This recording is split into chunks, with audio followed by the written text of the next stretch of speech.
ain't got to do shit but stay black and die. Nah, I welcome to What Would It Look Like? This is a podcast, a Black liberation podcast, where we explore what visioning liberation for Black people means to us and for the world, Craig, the world. My name is Okay. Eboni Isis Booth, and I'm joined by my co-host and colleague, Yonnas. We have been at this for a couple of weeks, y'all. Welcome to the show. Welcome, Yonnas. And Sure. this morning, when we came into recording, I don't know, I was in a different mood. I'm tired. I've been exhausted. I want to say thank you to the folks for listening. Those of you who listen and download and show up on our analytics. But this morning we came into a conversation where I was like, let's check in. How the hell are you? How are things going?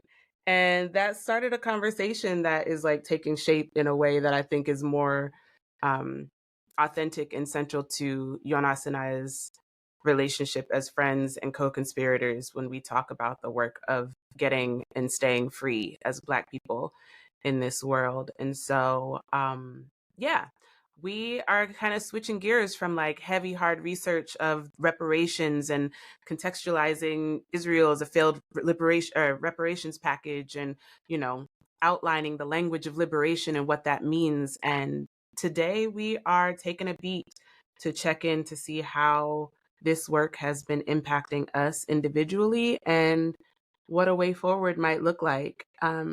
And perhaps we'll also talk about decolonization and how that's showing up for us as well. But that's what you're going to get today. And I hope you stick around. Jonas, say something to the people. Yeah, well, we had a great conversation about we got to make this a lot like the nature of the conversations that we have offline that are just free flowing.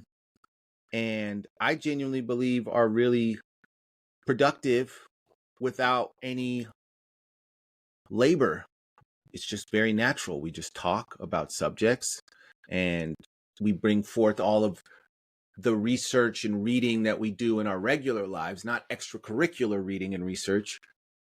And I think that we apply, and also something that was interesting that you said was maintaining the coach approach and continue to talk about this in terms of how this affects us individually and how we can take care of ourselves and not let this work or this research or anything suck the joy out of us, which I would say is very easy to happen in this world of a variety of joy-sucking entities all happening at once. Not, of course, limited to social media. Trying to steal our joy. Yeah, so we shouldn't also be arbiters of said joy-sucking, and that I think that just means free-flowing conversations. Obviously, with the topic of colonization and decolonization, I think it is an increasingly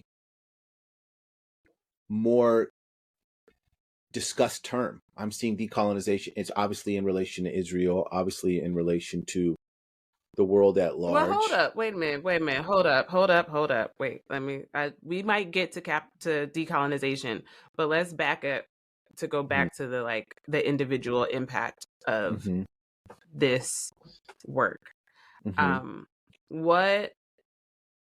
How has this project impacted you personally and individually so far? What's the impact of this work been on you? Well, I would say I there's a lot of good parts too. I'm not going to make it sound like it has been a joy-sucking endeavor. No, it doesn't have to be. It doesn't have to be bad. No, I would say the overall, the number of the things that I really enjoy are the sort of scholastic partnership, the scholastic jousting, just having a friend in intellectual endeavors. Specifically, I don't necessarily know I get a lot of that in my regular life. It's like we radicalized the Scholastic Book Fair from elementary school. Right. It's like we were the radicals. Yeah, we're the radicals at the Scholastic Book Fair. Look, searching through all the kids' books, like, how come there's no James Baldwin here? I see Goosebumps. I don't see James Baldwin. You know? Where's the Kwame Nkrumah? You know what I mean? Third grade. This is racist. Speaking of racist, Giorgio, my white male dog, Giorgio Michael, has already entered the fray. He's like, I've been hated this shit from Giorgio jump. Michael. I've been hated this whole endeavor from jump. He's like, I be trying to get my shots off from down here. Giorgio Michael weighs like 7 pounds and really he has a Karen haircut and everything. So, but he's a big man, though. You know, He's a big man. He's 7 pounds. But yeah. He's a big man out here, bro. You should see him right now standing at the window, growling at passersby. This is not a life. This is not a life, Giorgio Michael. But he need a walk, so it's all good. I mean, I would say for the most part, it's been really rewarding. I would say that obviously there can be elements that are draining, and we just need. And last week, certainly, I felt I just think that when you have a lot of other shit going on at the same time, it's really hard to. You can't make this something else. This has got to be a release. This has almost got to be, to me, something that's like, because I feel like we're researching all day naturally, whether it be social media or like my natural inclination is to go read up on this stuff. So I'm filling myself already with a ton of information that I kind of need to let out and talk about in a more free flowing way. Yeah. So I would say that it's good. It's just like, how do we capture this energy and not let it do that thing it be doing to people who want to do this work? Yeah. For Burnout. real. Burnout. Burnout is one of the number one causes of, disenfranchisement of activists. We, and the system is built to do that, to burn us out, right? Intellectually, mentally, spiritually, like the exhaustion, the extractive labor, all that stuff is baked into the cake of the society, right? And the world, really. It's day-to-day globalized. life. Yeah, day-to-day life. Yeah. But I think that it's, for me, the impact it's like, I am tired in a way right now where I'm like, this, you spoke about it as a release, and I see it as kind of like a filling, like a cup filling. So to come to a filling station and be replenished by having conversations with, with a comrade or someone who I can just talk to and listen to and learn from and be engaged with, where I don't feel like I'm having to do so much work. And there's this thing that crept up in me that felt like I needed to build a case and support any claim that I was making, or create a sound argument before I was able to speak about what I was feeling or thinking about these very big issues that we've been unpacking. Additionally, like what's just happening in the world right now, the consecutive or I don't know, the simultaneous genocides that are taking place on the on the continent of Africa, in the Middle East, in Gaza, in the West Bank, like in Congo, in Sudan, like I don't know, you could just list them, right? So all that stuff that's happening is taking place in the world is, I don't know, I feel it in my body and am constantly being inundated with information about it that I don't necessarily intellectually have I do not have the capacity to tease out and just sit with those feelings, and also make a case for Black liberation, and also do my job, and also make sure I'm like, brushing my teeth and eating 3 squares and, walking my dog and taking care of the things that need to happen in my life. It's a tall order. And I think sometimes we get burdened by this feeling that we are responsible for changing the world. And James Baldwin said something in this clip that I was just watching about, like, you don't change the world. You inspire other people by giving them the inspiration and the will to change themselves, and then that changes the world. So really, like, that whole idea of each one teach one, or revolution starts with you, or whatever, is something that I feel like I'm being called back to, where I'm like, I need to go lay down. I need to Right. not read a dense book on socialist economies today, Right. um Right. or this week. Right. Right. I Right. need to watch, my therapist told me to watch the Friendship is Magic episode of My Little Pony, the animated series. Yo, listen, let me Did tell you you? something. Did you? I did. I sat my behind and ate ice cream Uh and huh. watched My Little Pony. And the episode was so trill because it was literally this very brilliant pony in her research, her constant research and study is like the hand to the princess pony. And she discovers that, like, there's some doom and gloom is about to pop off, and the whole pony countryside is at risk. And she tells the princess, like, yo, jig is up, what are you going to do about it? And the princess sends her on this quest to make provisions in preparation for this event that's going to happen. And it's interesting because she keeps being frustrated by these invitations to be in community with the people that she meets on her quest, because she wants to get to the library to study more about this disastrous thing that's going to take place. She wants to stop it, but nobody will listen to her because they just want to be friends. And ultimately, she forms community, and together they are able to defeat the dreadful moon pony evil lady. And Impending they're atrocity. celebrated, and yeah, they solve it, but she can't do it by herself. Every time she sends the friends away, she fails. She needs the community in order to be able to achieve it. So it was actually, like, really healing. Which is why I rock with my therapist the way that I do. Shout out to Black women who are therapists and mental health practitioners. But it was really helpful, and it showed me that I needed to, like, chill out on the research and feeling like I was going to solve the You need to conversation stop for Black being that liberation, or pony. needed to be. That I pony. was being that pony AF. Mm-hmm. Yeah. So, Mm-hmm. like, I didn't do any more research for this week's episode. Like, Mm-hmm. I have a lot of stuff in my brain and in my spirit that I know I'm good. Like, whatever comes up is the conversation that we're having, based off how these things individually impact us, and not, based off some research that I've done. Well, yeah, I think that's what we're talking about here. Is So, that's what it's supposed to be. It's supposed to be about what we think on these subjects as we are, and maybe there's something somewhat disingenuous about, like, I gotta, pun intended, pony up on a bunch of research, and before I do this episode, right. but because Yeah. it's in us. It's not something we got to put on. It's something that's within us. And I think also too is it's like we naturally sort of do that, like what we naturally read, what we naturally concern ourselves.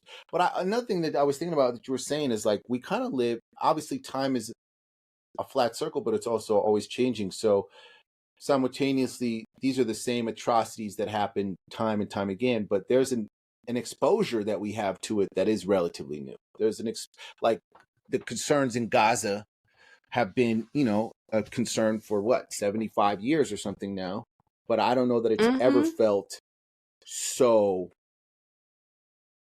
omnipresent. And I think that Yeah. that's a different But trauma. I that's think not that's a different. accidental.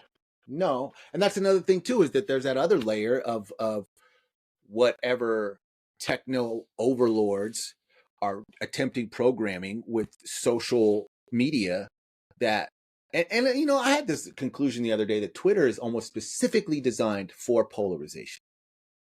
It's specifically Yeah. designed as a divide and conquer tool, Especially because now, like, I mean, especially yeah, now and with Elon you have Musk hands. Yeah. actual, yeah, I mean, like, you have bots that are being, like, operationalized to to disperse and create dissent inside threads, you know what I mean? Like, or inside posts. Like, it's this, yeah, it's not accidental. I think that what we see is what we are permitted to see. I and we know. can't forget that. You know what I mean? Mm-hmm. So these the fix is in. Shout out Right. to Lenny The fix Trinilla, is in. rest in peace. Because we were talking about that Um, too. Like organic growth is kind of a thing of the past. You know, like I think there was a golden age of social media that doesn't exist anymore. It's tamped down. Like there was a golden age of mhm. piracy. You know, it was like this free flowing What was time. the golden age of social media? Was it LimeWire and MySpace and Black Planet was the golden age? Or Do you think even so? Twitter When was initially, it? early Twitter, like when Twitter first came out, the first few Like years of Twitter, 2011, 29, 2011 Twitter? 2009 to 2000. Yeah. Even I give it 5 years. I give it a 5 year golden period. After 2014, I Yeah, would say. I got off Twitter in 2014. I was like, I can't do this. Hmm. No more. Twitter broke my heart. And then I was like, all right, I can't do this. I've never been made to feel I've got what does they call it? Dragged on Twitter. Like I had a thread that like, I don't know, there's just a bunch of meanies came out of nowhere and like started going in on me from like a post that I made about Black Barbie dolls. I don't even know what it was. What? When was this? What? I got dragged on Twitter in 2014 and By it was randoms, devastating. not people, Randos. randoms. Like it went I have viral, like always almost virality. it was several hundreds. I wouldn't say I don't even know that we were using the language viral at the time, but it was enough to like consume it took me down for like 3 days of my life where I was like, why do all these people hate me? Like I didn't why are they being so mean? Like What I type of was shit were like, they saying? what? They were just I had said something about black there was some it was around the holidays, it was some post around like there were images of black Barbie dolls that were like culturally specific in the way that they were dressed, and I had made a comment about black I think it was like black dads were the ones who got upset, or maybe they didn't have kids. But I made a comment about little black girls and their fathers and black Barbie dolls or something to that extent. I really don't remember what I said. I literally deleted my Twitter account behind it, but they went in on my avatar photo and just like I don't know, just was a Insulted pylon your of like looks?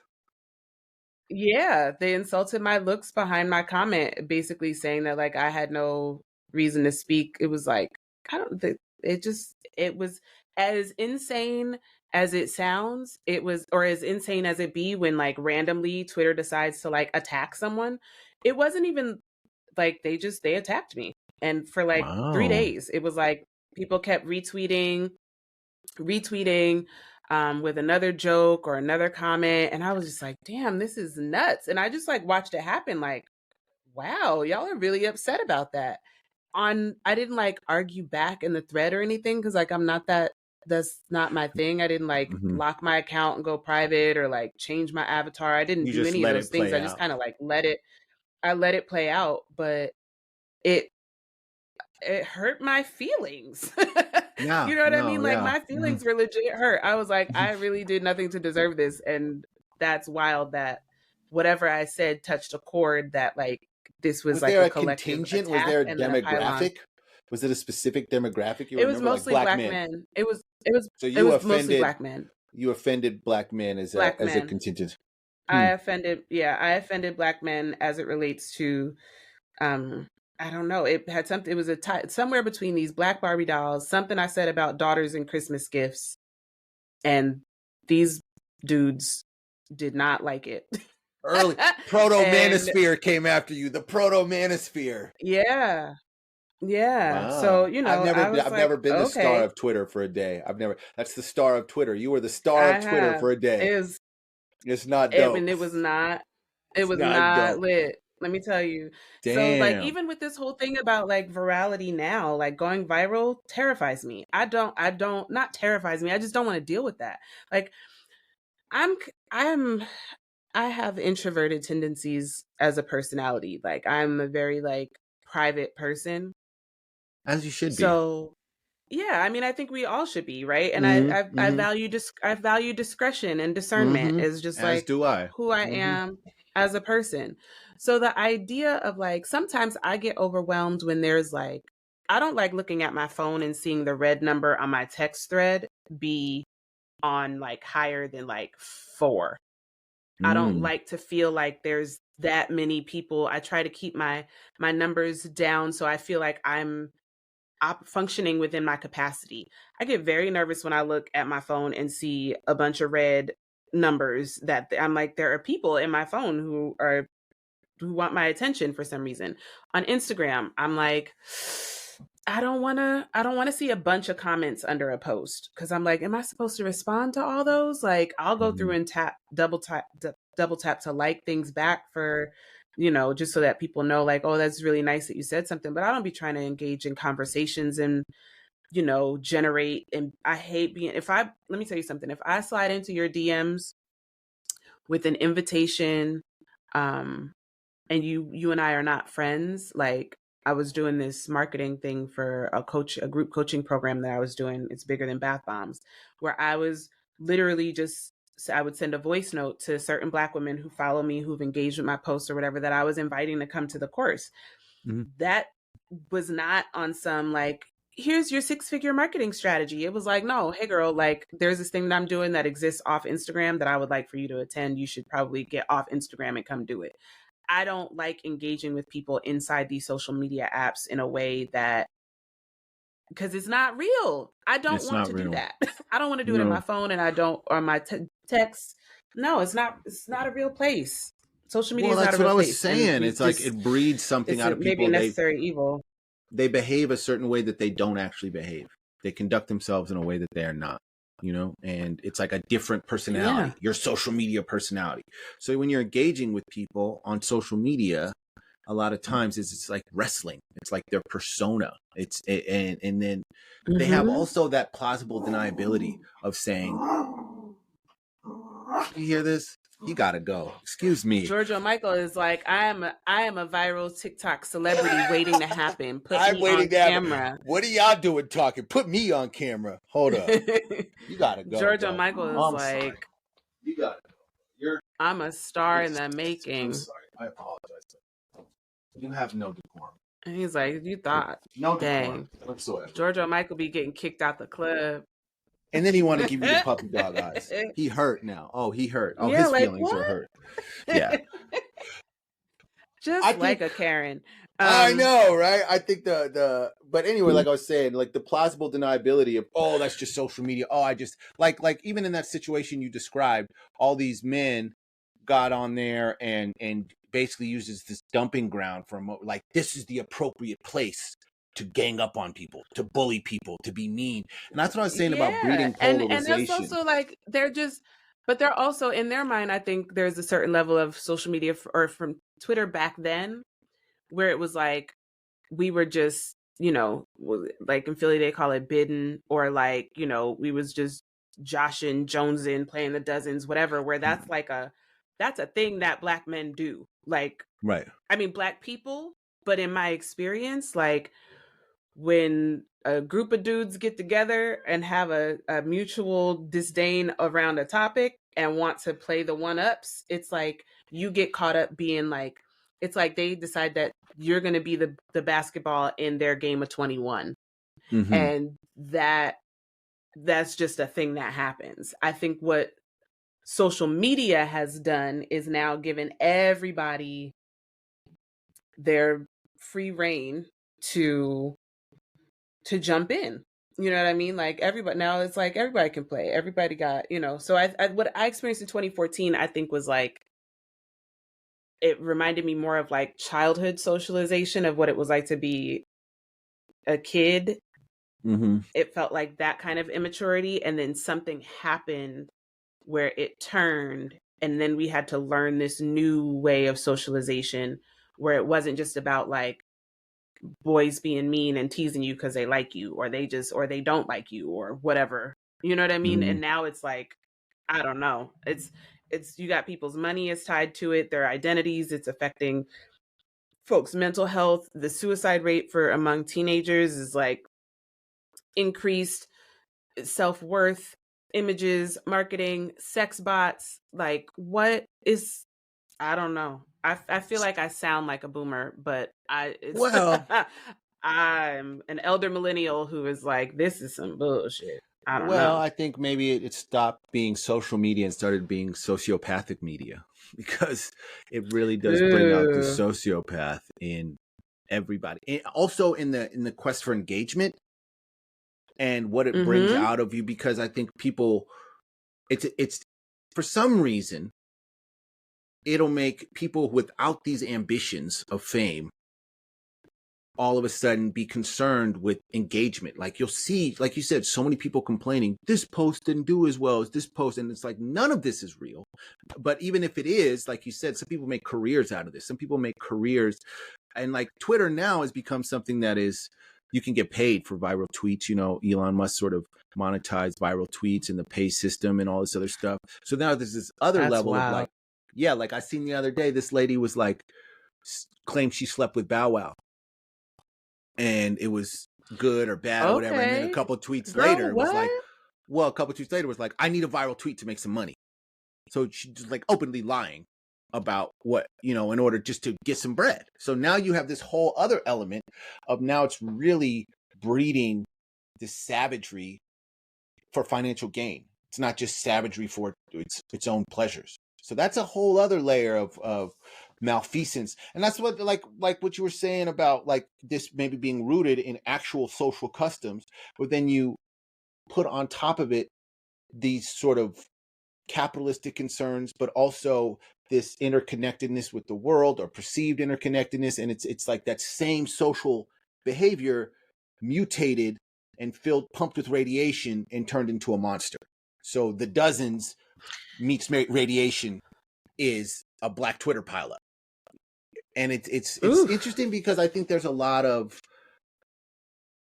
what when you talk about the actual social costs, like the depression, the sadness, the teen suicide, so on and so forth. It's almost like asking humans to be successful at being inhumane. What will that breed other than a dissolution of Wow. humanity? I've gone down a lot of I mean, rabbit holes isn't because that really the ask? That's yeah. kind of the I feel like that's really the ask of capitalism. Mm-hmm. Like that I feel like that's the ask of certainly the ask of like, you know, white supremacy or racism or oppression or, you know, any of these isms and schisms that we strategize and rail against, to ask people to be complicit or to participate in the dehumanization of the person that's lowest next to them on the strata, you know, of Dehumanizing human order. everybody. I think it's Um, dehumanizing everybody. yeah. It's not even dehumanizing people And I lower mean, than you. even yourself, Yeah. to some degree, even yourself, when you think about like, you know, the filters, the, you know, the invitation to basically sell yourself. Like there's something okay. So I've been watching it and I'm thinking about this now because I haven't been on social media like that in the sense of like posting selfies or like I know. recording videos of myself and uploading and creating content. Like, It's tiring. um, yeah, but it's also liberating, like to not be doing it, right? Right. But I'm Yeah. also able to like I think about if I watch somebody, a content creator, okay? Like no diss to your work, the people who have like used their creative capabilities to invent a market and a lane for themselves to eke out a living. It is a very delicate and fragile living because it's still dependent on these algorithms and invisible powers that be that will Mm-hmm. determine how successful you can't be. So it's still the Hunger Games out here for your very delightful, beautifully Fuck well yeah. lit, perfectly coiffed soundtrack content. You know what I mean? Right. Like it's still the Hunger Games for the content creators in these streets. However, when I'm laying in my bed on my phone. I have not brushed my teeth yet. I rolled over and was like, damn it, I should not wake. When I go to bed at night, I tell myself in the morning when I wake up, I'm not gonna. check my phone first. It's not what I'm gonna do. I'm not gonna start my morning on Instagram. But here I am, already self-loathing at the fact that I did absolutely the thing that I said I would not do, which is roll over and get on Instagram and scroll and see what's goody in these streets. And I watch someone who is in silk pajamas, who's recorded a video of themselves where they like get up out of bed and stretch and make the perfect cup of coffee and sit, and then they're meditating and they're doing that, starts to create like a model or image of what it's supposed to mean to have a morning routine, or what it's supposed to mean for you to be in the world. And the majority of people don't live like that. Don't have that's not a potential reality. And so then you spend all of your time and energy, like what does that, how, if you do not know yourself, if you care very much what other people think, if you are young and impressionable, you will simply believe that you're somehow failing, or you have not reached success until you achieve that kind of morning routine. So then you'll go on Amazon and buy a pair of satin pajamas and a new coffee mug and a coffee mug warmer and a ring light and some new sheets and some shit from Timu that you don't need. You will go buy all that and then put it in your house and still be like, damn, but I don't look like her. Well, let me put a filter on. I don't know how to edit that song. I mean, it's just, it never ends. It would literally, it eats your authenticity. It's not real. Like, it's not real, because you can't record a video of you waking up and tell me that that's your morning routine. I know it's not, because first you had to get up and put the ring light up and put the camera in place. That's the and fix your gag. hair and That's brush the your teeth gag. out. It's fake. It's like It's watching fake. it's like watching television. It's like watching television as a kid in the 80s and 90s. Some things that I didn't realize I used to be hard on myself about, like morning routines. You ever notice how, like in sitcoms, you never see people wake up and get dressed? They always come downstairs and the eggs are hot. They get up and walk away from a full plate of food sitting at the table when the scene is over. No one ever burns anything. And if they do, like, like everyone's always, because it's not Perfect. Yeah. real. It's not It's real. fantasy. No. It's set up in these, and the people who are cast in these roles, their age, their hair color, their race, their lines, they're all scripted by writers. It's not real. It's pretend. And the same thing is happening on social media in a way that I think we're just like getting lost in it and trying to discern what's real from what's being fabricated. And things like AI and technology and propaganda just continue to blur those lines in a way that I feel is really dangerous. But like, that also doesn't stop a bunch of unwashed, unbrushed teeth having meanies on any social media app from attacking you once you are viral. You know I what I mean, mean? they And will. launching all of their self-loathing directly at you. You know what I mean? And I'm not here for that. That's not why I exist in the world. Like, and this is coming from someone who has taped a morning routine. So I'm speaking from Oh, experience. Um, yeah. and not, but like, I've set my camera on the counter and been like, this is how I make my coffee in the morning. And guess what? That post did really well when I was using it. But I'm just, as an experiment, I spent a whole year trying to set up my coaching practice as a social media, a marketing strategy for social media to drive traffic through my website for a website launch and then a subsequent group coaching program. I did it all by myself. It was very hard. And then I got a virtual assistant to help. So I have drank all the Kool-Aid and done the things, and it didn't do anything to make me a better coach. It actually made me frustrated as a business owner. I learned some hard lessons, but I think the answer was always to really just like take care of myself and love myself and to continue my study I and mean, that's what I'm to saying. This not shit take ain't pictures of my real. coffee. This shit ain't real. So it's like, what is real? And that's what I think the disorienting element is. It really blurs the line between what's real and what's not real, especially when you throw money in the mix and you can profit from this. But I don't know if you remember, did you ever hear about the Instagram lawsuit, where a class action lawsuit against Instagram No. about teen suicide? I'm not sure Who where sued that went. Instagram? It was a class action Oh, suit. Do you remember wow. this? Yeah, and it was a class action suit. No, I don't know. I don't know what no. the solution is, but it was basically, someone or a group of people attributing attributing a lot of particular teen issues with, um, you know, depression, body Oh, image issues, dysmorphia, all this stuff, and ultimately teen oh suicide yeah. It was because a suing Instagram. You looking it up right now? yeah. It's in Illinois. A $68 million Instagram settlement in Settlement. DuPage So that County. means Um, that's an admission. I don't give a fuck. yeah, That's an admission Instagram of guilt. Illinois Instagram users may be eligible to receive a payout as a part of a $68.5 million settlement. Um, the suit claimed Instagram owner Meta violated the Illinois Biometric Privacy Act, which prohibits companies from collecting and storing biometric information like physical characters that can be used to identify individuals. And then there was one in with Snapchat and Facebook, Google, Snapchat, and Facebook, where hundreds of Illinois social media users received payouts.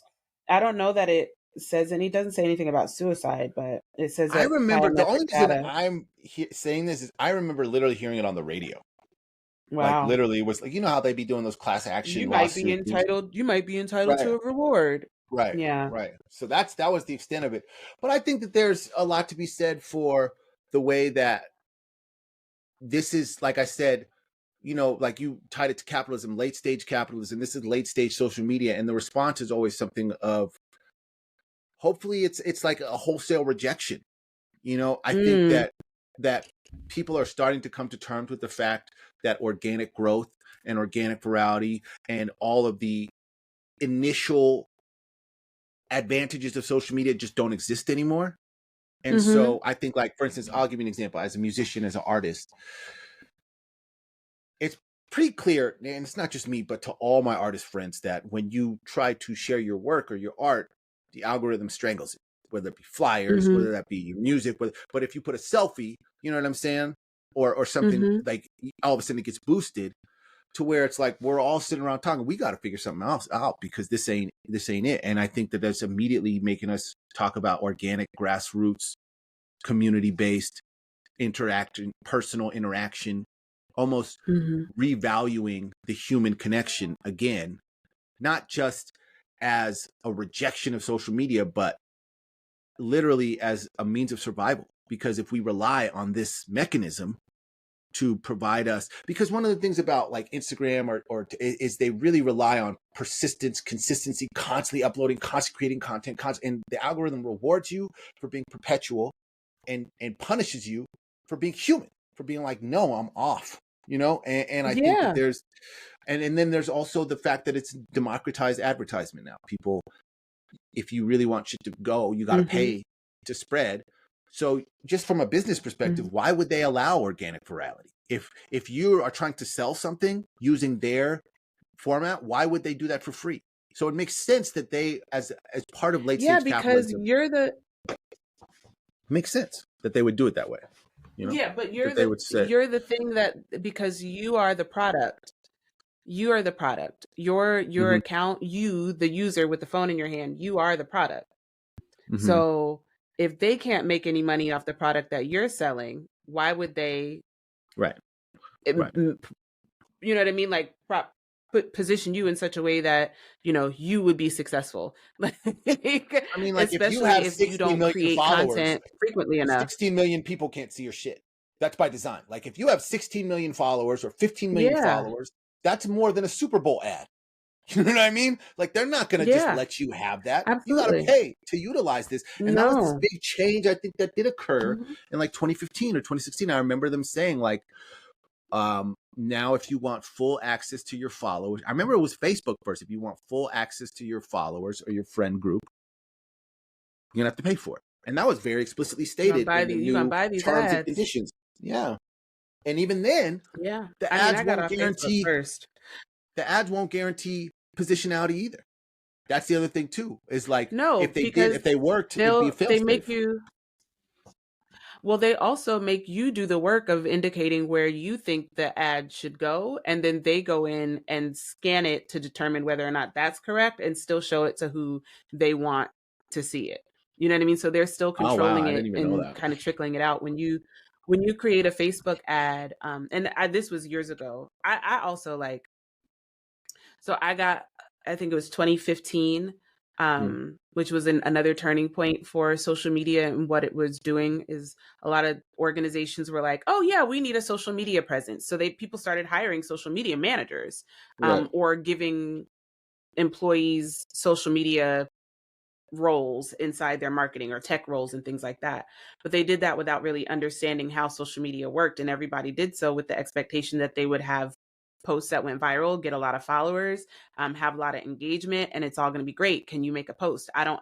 And a lot of it was like, you know, Gen X and up leadership, mostly Mhm. boomers in leadership, who were like, so this social media thing, can you do it for us, without really Mm, understanding any part of it. So then to be a social media manager for a small nonprofit organization or for a school or, you know, a small business, and trying to explain to leadership how, like, you not finna go viral. Let me right. explain to you how you're not about to go viral. You will absolutely have to pay for this again, and you need to pay me to create the content that is you it's like, I don't know, there's like this disconnect in really explaining how it works. And then people see other folks go viral and they're like, well, can't we just do that? Like, let's record a TikTok dance. Let's just do that. And it's like, this is not how any of this works. It's completely randomized and you have absolutely no control. You have to post on a schedule. The time of day that you post is Right. important. Yeah. The amount of text that's allowed in an image, whether or not it's a carousel or a reel, if it's progressive content, how long people stay on the post when you click it, whether or not people are commenting. Do you comment back in your engagement? Also, what are you selling? How close is the end product that you're selling to something else that, say, for instance, is also available to be purchased on Amazon? Is there another corporation that's doing the same thing that is buying larger bundles of ad space? Like, all of those things matter. And when you start explaining that to like your average Joe, in a marketing meeting, they're like, girl, what? You're Like, can't taking you your just job. You're do taking it? your job as a social You media know what I mean? manager. They're You're like, taking well, your then job. what do I have you for? And Absolutely. you're like, I don't know, actually. That's what I'm trying to Exactly. tell you. I'm like, this is why I quit. You know what I Well, mean? you know Like, what that really company had becomes the the best struggle. social media presence that I always think about is the quintessence of a company taking advantage of social media is Wendy's. Wendy's became very famous. And what were they From famous Twitter. from Twitter? But it's because they were bullies. They just literally went around Yeah. being mean as fuck. And not just to Yeah. They were other Twitter fast food trolls. companies, to random people. And so think about Hmm. that. You're in the Wendy's boardroom and they're like, these social media numbers are great. How are you doing it? Well, I'm just being really mean. Keep it up. Keep up the I good mean, work. listen, give that person, whoever was in charge of that brand strategy, I hope that they got a raise on, I hope that they are really doing well for themselves now, because it was genius. It was a risk. Um, and it also takes a lot of time.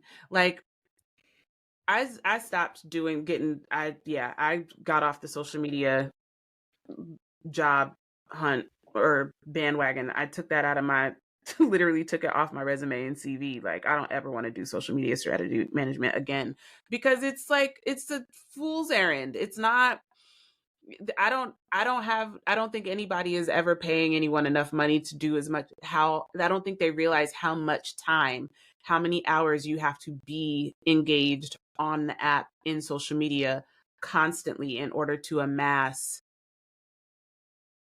that kind of to get to a place of virality. um it's it's just, I don't have it. I don't have the desire to do it. It literally, at one point, I was doing it in 2015, and I told my boss, I was like, what the amount of time that I need to spend on social media right now is actually not good for my mental health, because of what is actually what's also happening.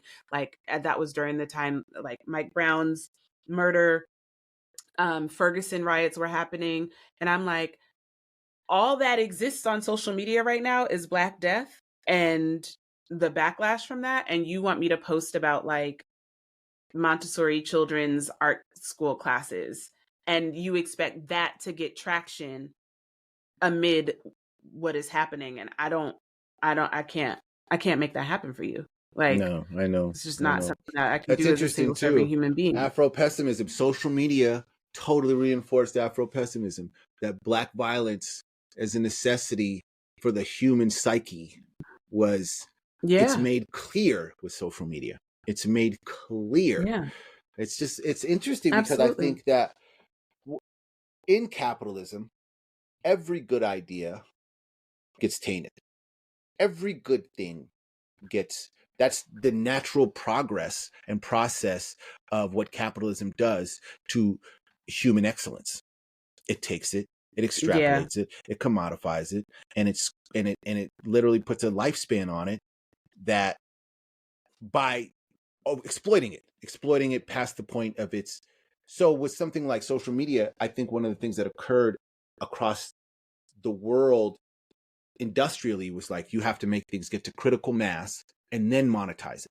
So you'd have things like MySpace, you'd have things like Facebook, you'd have things like social media, but also musicians, also artists, also every industry was like, we need to do something that will get a ton of attention for free and then somehow find a way to make money out of it. So the Mm. implicit nature of doing something that connects with human beings, on some level, you have to imagine not that it's just its own reward, but that also the monetization of that would probably happen naturally. And if it doesn't, no skin off my back. But so for a lot of times, it's like people have viral tweets, viral moments, cultural elements, and all this other stuff that like expand and get really big. And then it's not its own reward. It's not, it's like, well, a million likes can't feed you, a million thing. And so why are we expecting this thing to feed us? Why can't we just do this for the nature of it?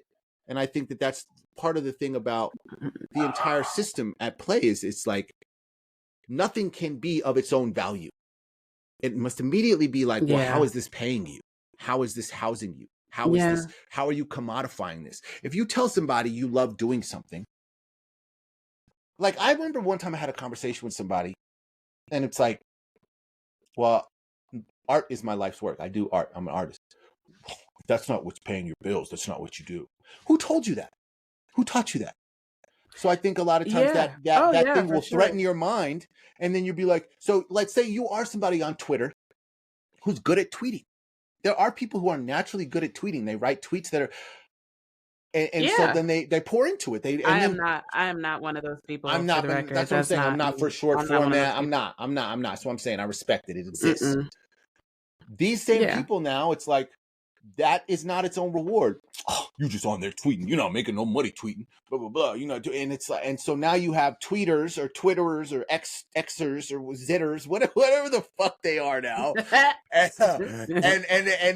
it's like now this joyful thing is a cause of consternation and concern and failure and all this other thing. And that's the nature of social media. Social media was this joyful thing. Like nobody was talking about how do I monetize my MySpace friend list.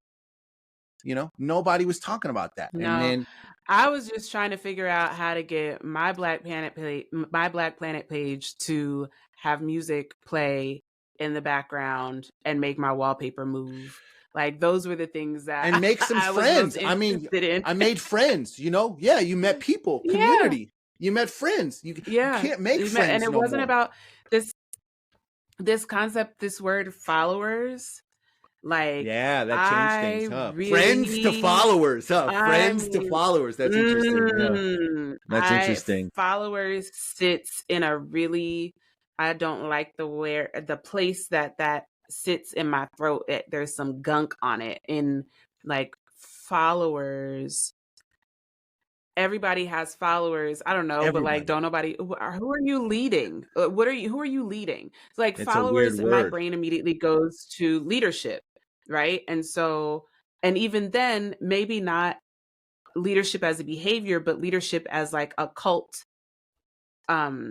obsession or like manipulation comes into like where my brain plays word association. I'm kind of like, I can't think of a place where being considered among the followers has not been problematized in Well, society. Like, I think you I get don't out of that, know. you get It, influencers. From followers, you get influencers, and influencers speaks oh, to the right. cult, Okay. the cult, the cultish element of that. Like, Ugh, you that are such still my feels gross. followers, therefore I influence you. To And to do be some what? To to buy buy the products. satin pajamas Yeah. and the ring light. That's Commodification. what That's it it. That's is. it. That's it. Because if you use that for actual Ah, social movements, the overlords would shut it down. So it's not this potential of grassroots work. You still got to take it offline in terms of like, I think that there's a two-pronged thing here. It's like you got to see what it is, which is to say this is the landscape. It's pay to play. It's all this other stuff. But you go into it with the mindset of this is how I'm going to use it to do this. But it can't exist solely on there. It's like it's got to be used as a mechanism to take people to form and build community. And I think that yeah, because I'm sorry. Go ahead. well, it's I'm gonna let you difficult to finish. do I that. don't I was want to. just saying it's very difficult to do that without pouring into social media and not exactly expecting immediate returns. So it's like with the if you have say some grassroots movement you're trying to do, you utilize social media, but social media is not Hmm. actually going to glean any rewards beyond how you convert anybody who seems interested. The conversion process still needs to occur. So like if you were trying to do something political or you were trying to do something artistic or you're trying to do something, it's like you got to take it offline. If you don't take it offline, it's going to die in the ether. Yeah. You got to take it Yeah. offline. I get that. I feel that. Um, and I guess that's, that was my lesson too. Um, it's really like, who are you in real life though? Like, I think when I look at the people who are a part of my real life, like my real friends, people who, Mm-hmm. I've for a long time for all of my years on social media since Facebook, I've always been this type of person. I'm never going back and forth with you on the internet, Mm-hmm. especially if you have my phone number, which has been the Mm-hmm. same for 25 years. Mm-hmm. I don't, that's just the type of human I am. Like, because this is not real. I'm not about to do battle with you back and forth on a Facebook post about anything that you can call me on the phone and say to my face. I'm not, that's not Is that my elder thing. But millennial energy? Is that that's part of elder our millennial age? vibes. Yeah. I think so. It must be Yeah. because the way these babies now be Yeah. like, let That's me tell you, anachronistic. posting Yeah. pictures of the homegirl. She's wearing my hoodie. This, but let me show you pictures. This is, and I'm like, now you was with the girl through all those. I Like, know are what y'all? you're Y'all are talking not about friends. too. I know what you're talking The about girl. too. I cut her There's off. I like, I stopped mean, talking to her and I made a post about her. And then the girl's like, oh, that I'm post is like, about me. And the girl said, yo, I was hitting you up mad times. Why could we talk about this? But at the same time, I think what's really interesting too is that it's a it's like, tale as old as time. it's a tale as old as time. But I think what's really interesting about that situation, it's just funny you brought that up because I've seen that too, I don't is even know that, that I'm not speaking about a specific situation. I'm just, and the fact that you have a specific situation that I you are thought you were thinking talking about of, the, I'm like, yeah. there are millions of them. Oh, I'm thinking about a Like, specific one last week that I seen. no, That's funny. I don't. Oh, the girl, there was one I heard about on the read on another podcast about a girl whose boyfriend, she had her homegirl's boyfriend's hoodie and was Right. posting pictures That's in what I it, thought you were talking about. Yeah, whatever. that's what I thought But you were then talking about. there was Yeah. another girl who like took her friend's Telfar bag to wear to the, asked her if she could wear her Telfar bag to the Beyonce show and then didn't bring it back, or like my baby daddy, like I don't know. There's just so many examples of people who are having like very private conversations in public. And I think it's kind of like the days of Jerry Springer when people like, or Maury Povich, where people just take people out in public to put their business in the street for a check or for some attention or for jokes. I don't know. I just Well, that's like you not the kind said, of human I am. Jerry Springer is staged a lot of times, and I think a lot of times those interactions and engagements are staged as well for the mere Yeah, engagement. all So the it's court like, TV shows. yeah, so I think a lot of times when we talk about these things that might seem organic, that's another thing is you're looking at stuff and you're like, is this even real? Did they stage this? Is this two friends planning this for the mere purpose because they know because what we know is that these things thrive off negativity. We know that Yeah. everybody wants negativity. And because even when you talk about like inspiration porn is perverse negativity. It's something really terrible coded and Disneyfied, but it's the same thing. So it's like if you know that this machine feeds off negativity, your brain is going to start to think about how can I create negativity for the engagement for Yeah. the reward. And now if they're offering monetization, so but it's interesting how this affects people politically, because I think when you start to talk about something like black liberation, or when you get to start to talking about these political issues, is it's like also those Which conversations is exist really at the primarily there. bottom. Yeah, but the black liberation conversation is literally at the bottom of the barrel, waiting to be like gobbled up by, trolls in the sphere, in the stratosphere of social media engagement. I really I do. think there are people Unless who it's have trailing Black Death, you ain't gone. right. That's No, what we're I'm not talking saying. about it. There are people who have then People are taken doing the that same right thing, now yeah, making it evil, in the whole like taking black conversation about liberation and what's making it happening evil. with Gaza. Yeah, like even I'm noticing this in the current situation in the genocide in Gaza. Um, the there's still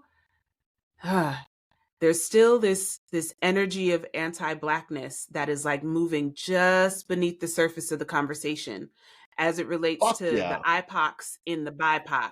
There's anti-blackness that is seething right beneath the surface, and because we don't have a recent body or Black death to hold up from the Black American experience, which has been kind of distilled into police violence, as that's the thing that we learned to go up for in 2020, right? Most recently via social media. When that's not happening, don't nobody really want to hear nobody talking about Black liberation right now. I mean, and I think the anti-Blackness is present in the conversation about Congo. The anti-Blackness and colorism are absolutely impacted by this assumption that, you know, mm, Black people are not indigenous to anywhere, or that United States Black folks are stateless. Um, it exacerbates this concept of a, a beef or a disenfranchisement of U.S. Black people from the continent of Africa because of chattel Right. slavery. Like all of those are literally just beneath the surface of all of this talk about liberation and decolonization that's happening in social media spaces right now, where it's almost like you can't say anything about it unless you're prepared to be called, and it automatically goes to anti-Semitism, which is like there's cognitive dissonance happening. And I'm like, when did I say that? And I say all that because I'm thinking about Juliana Margulies's comments on Ah, that I podcast was that she wondering if you made. was gonna bring that up.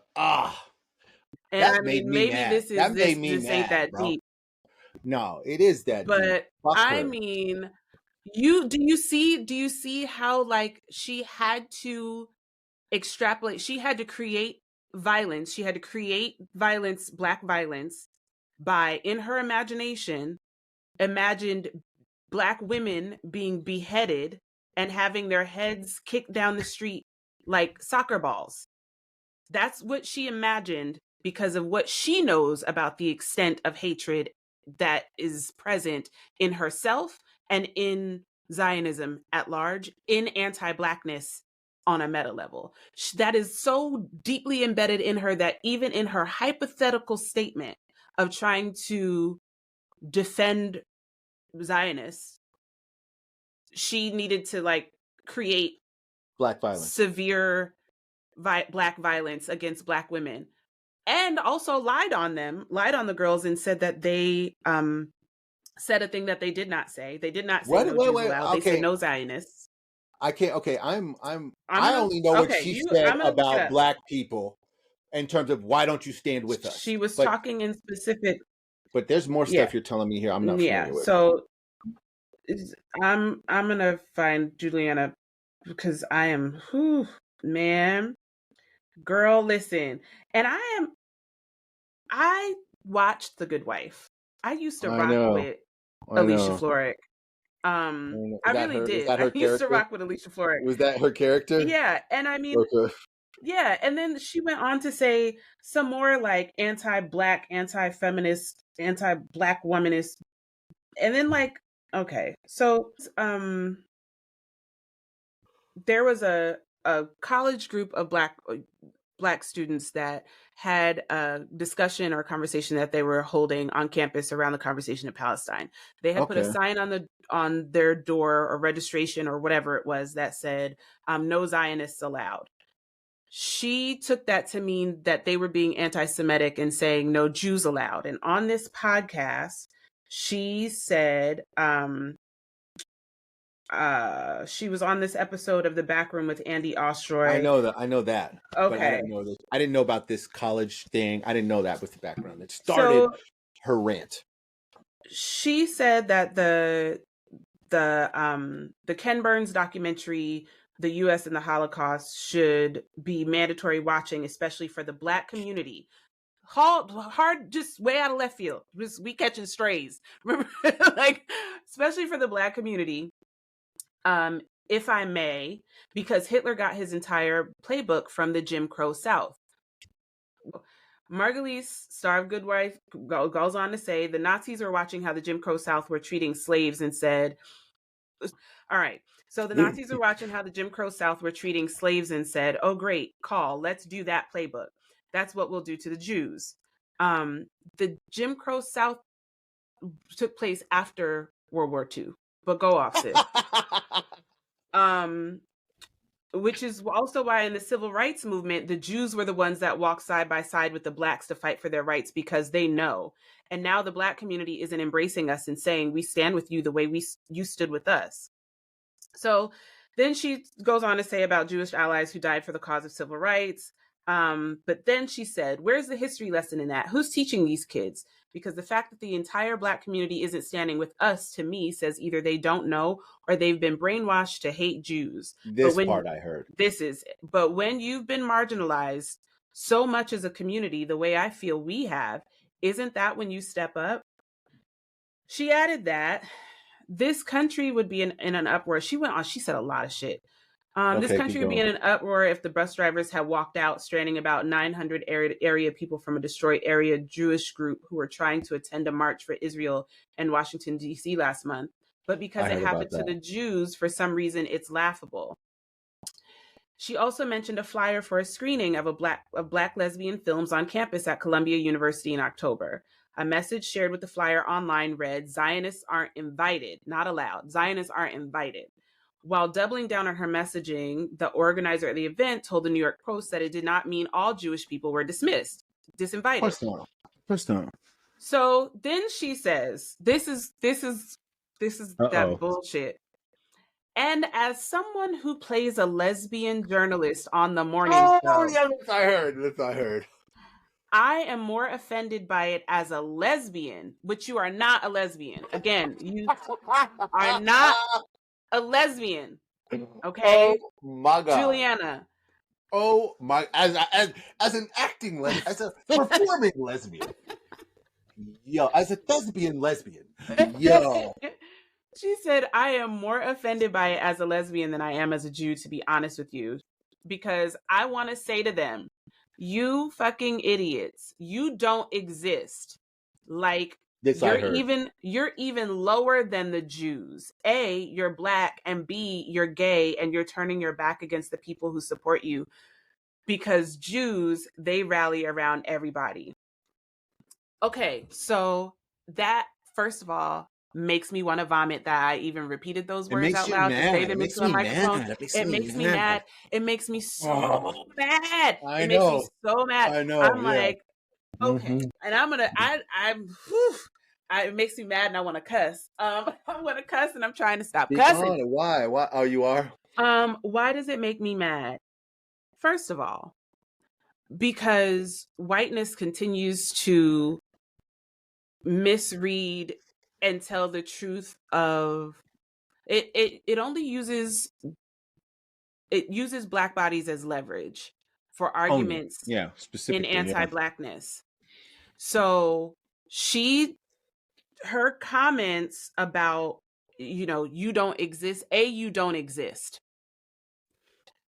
That statement alone in and of itself is like, that is the messaging of white supremacy ideology. That's Israel, that's Zionist language that Israelis use to speak about Palestinians.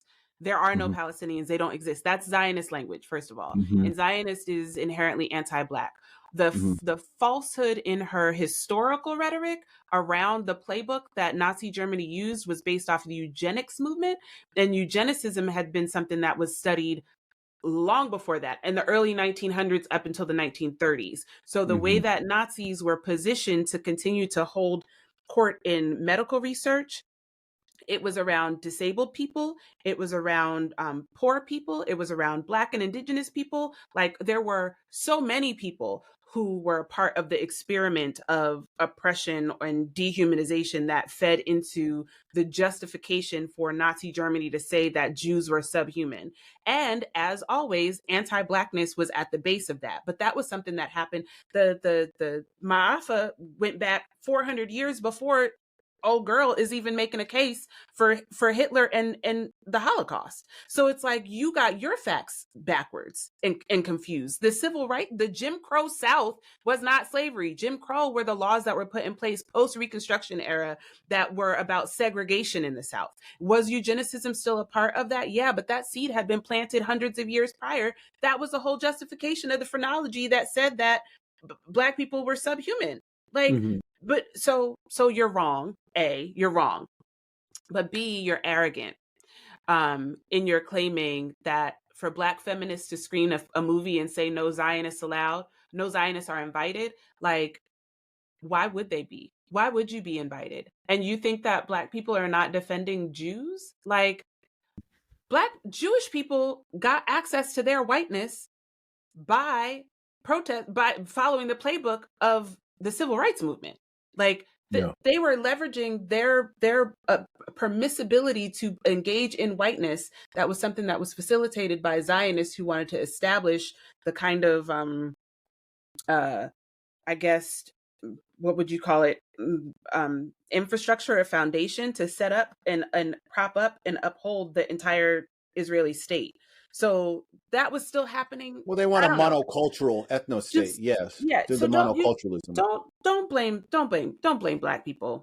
And the But that's fact that what I you said, don't bro. exist because you're Black and you're gay, like, this is the same thing that we've been saying this whole time. And like, you really feel like you just proved a point because you pretended to eat Reese Witherspoon's box on fucking Apple TV that nobody watches? Girl, bye. Go sit down somewhere. That shit Nobody was asked wild. you. That shit was wild. Nobody asked you. But also, I think that at the same time, when you talk Black. about Zionists, they'll parade their Ethiopian Jews. They'll parade. Mhm. Now they're parading them. Now they're parading. We're not white. We're not white. Are they Yeah. sterilized? Did you sterilize these people? Because another thing that I see, like on Twitter, is there's this prominent Black Ethiopian gay Jew who is a Zionist, who is just perpetually talking about. I mean, it almost to the point where it's like, is this a fake account? Is this man like, but interestingly enough, even in his thread or his tweets, which go viral, he has a lot of hardline Israelis saying, get out of our country.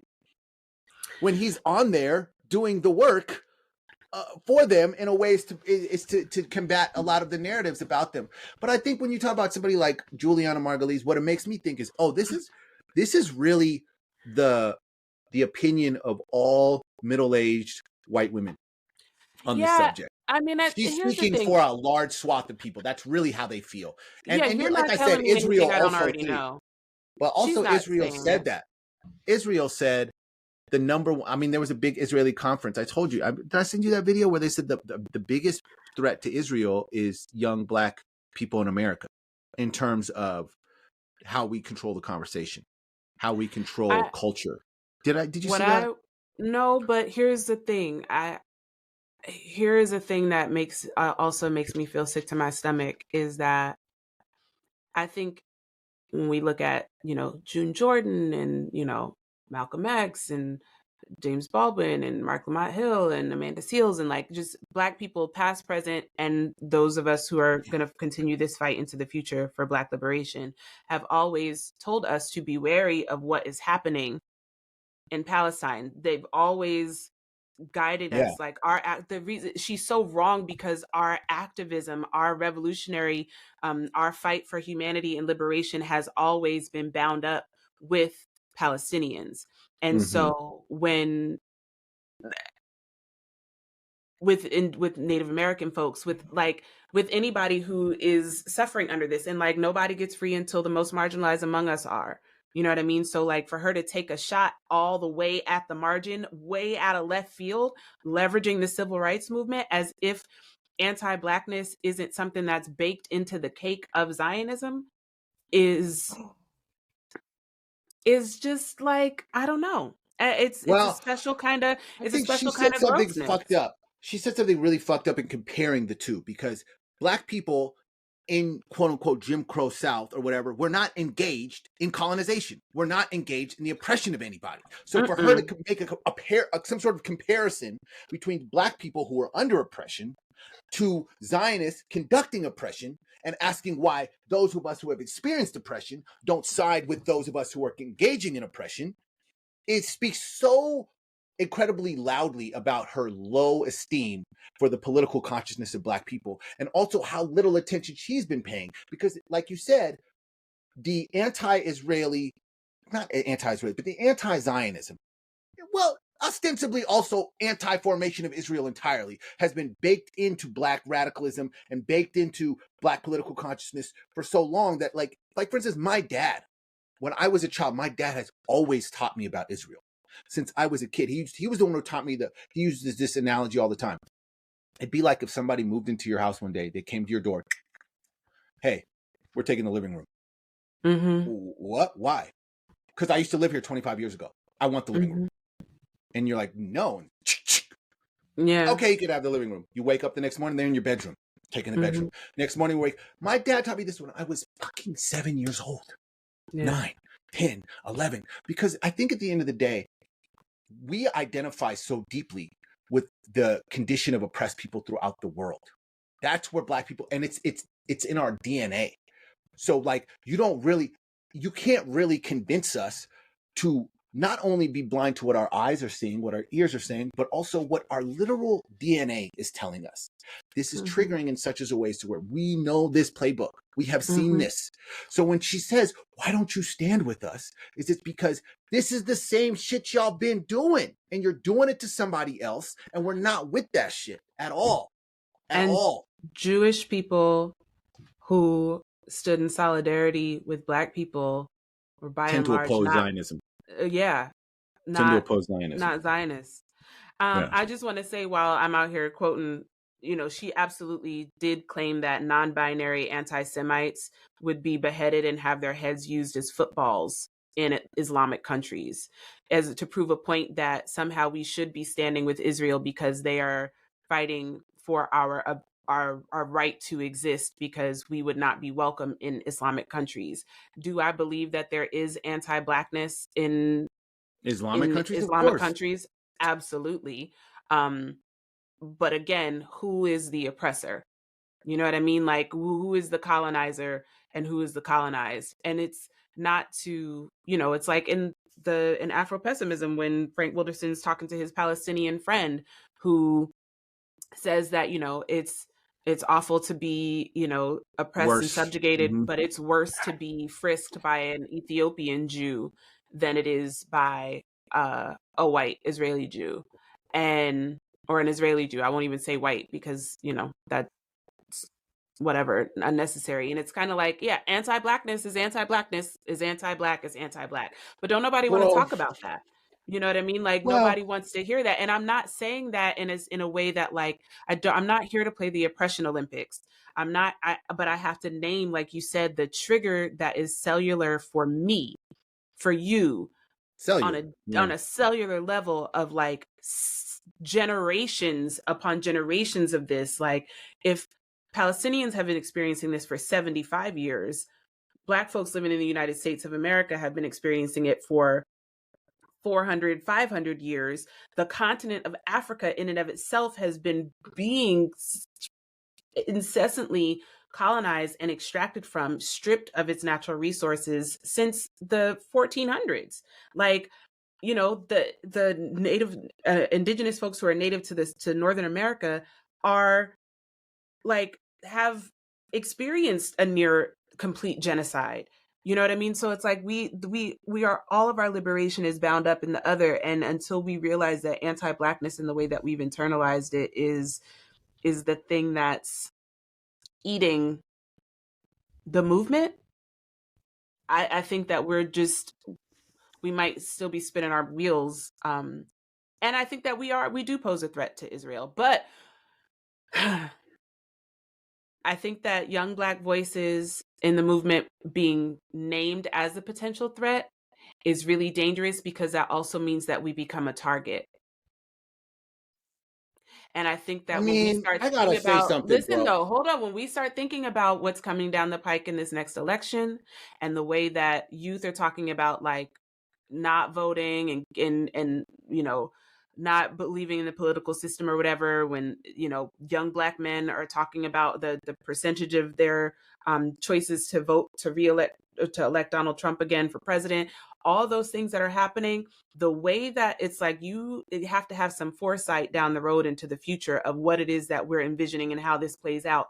Because if they're upholding the genocide of Palestinians in Gaza by Israel, and the United States is allied with them, if Israel names that young Black voices are its next target, and we have white women like Juliana Margulies telling us that we don't exist in the news and getting and being able to just like, you know, submit an apology for it, I think we need to be very careful about how that attention could shift, and we I don't think can we can become the be any target more of that. targeted than we. I don't think we can be any I more do. targeted than we already are. I I genuinely do. believe that we are the focal point of every single institutional bias. Black people are the entire, short of a full-on dropping bombs on Black neighborhoods. The only thing left is literal mass slaughter of Black people. At this I point, I mean, genuinely don't. And so, if we're talking about the implementation of mass slaughter of Black people within the next election cycle, maybe not in the next election cycle, but but I genuinely think that if we as Black people are forced to ostracize ourselves from all political conversations due to any one party having anti-Blackness, we would literally be extricated from all political conversations. I don't think that And we it's should do like, that either. exactly, I don't suggest that we should exactly. do that, and I don't want to see Black youth go down that road of extricating ourselves from political conversations in the name of, you know, reversing anti-Blackness or Black liberation. I don't think that now is the time to do that. I think that it movement takes patience, it takes strategy, it takes a very clear approach. I think that everything, you know, I don't know. I don't want to make I'm saying, use the like, term with the everything, but Israeli thing going on, is it's like the end of the day, Black people dictate and dominate all of these conversations, regardless. When you talk about the vernacular, the national conversations, the political temperature of this country, it is dominated by Black people. And I think that's what they're referring to. They're referring to the notion if Black people say something is not good, the world collectively will agree, while simultaneously continuing to dehumanize and devalue said opinions of Black people. It's the same extractive force. So what we're talking yeah, about a lot of times is like when somebody says, "Oh, we're the potential target," or Black people. We are in every single political conversation. Black people set the thermometer, because at the end of the day, politics is literally about the usurping of resources from Black people. To me, the definition of politics is, how do we distribute resources? And so all of politics throughout the world, throughout the globe, is about the taking and deprivation of resources from Black people globally. And I genuinely believe that though it could be worse, it could only be worse in a way that they would never do, because they cannot eliminate us. Like, at the end of the day, they need to maintain us as a perpetual and permanent source of extraction.